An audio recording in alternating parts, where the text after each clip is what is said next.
In this video, I'm going to show you some of the basic things you need to start sewing. Starting with the sewing machine. Mine's heavy duty, which just means that it has a more powerful motor, so it doesn't struggle with layers of fabric, which is super important to me. As for the stitches, I only really use the basic straight stitch or the zigzag stitch, and then I kind of just play around with the width and the length. I don't really use any of the other stitches on any machine. I love that you can adjust the needle position so you can get the needle nice and close to the edge with the presser foot still working to keep your fabric in place. It's also important to me when looking for a machine that you can access the free arm, and usually this is done by removing the accessories compartment, and this is used usually for sewing collars and sleeves. Also crucial for me that the machine has a thread cutter on the side.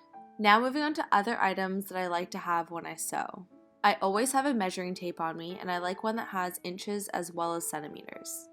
For thread, I always like to have a black and a white, but everything else you can sort of just buy and accumulate as you go. I'd also say it's really nice and quite the time saver to have extra bobbins. For pins, I like to have different types. I just bought myself a pin cushion, which I love. I like to have silk pins, so thinner pins for finer fabrics, and then thicker pins if I'm doing something like jean or something a little thicker.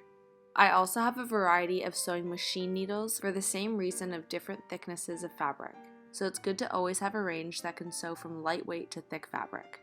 For presser foots, I only ever really use the standard presser foot. Sometimes I'll use the buttonhole, but I rarely do buttons, and then I'll use the zigzag presser foot as well, all of which will typically come with the machine.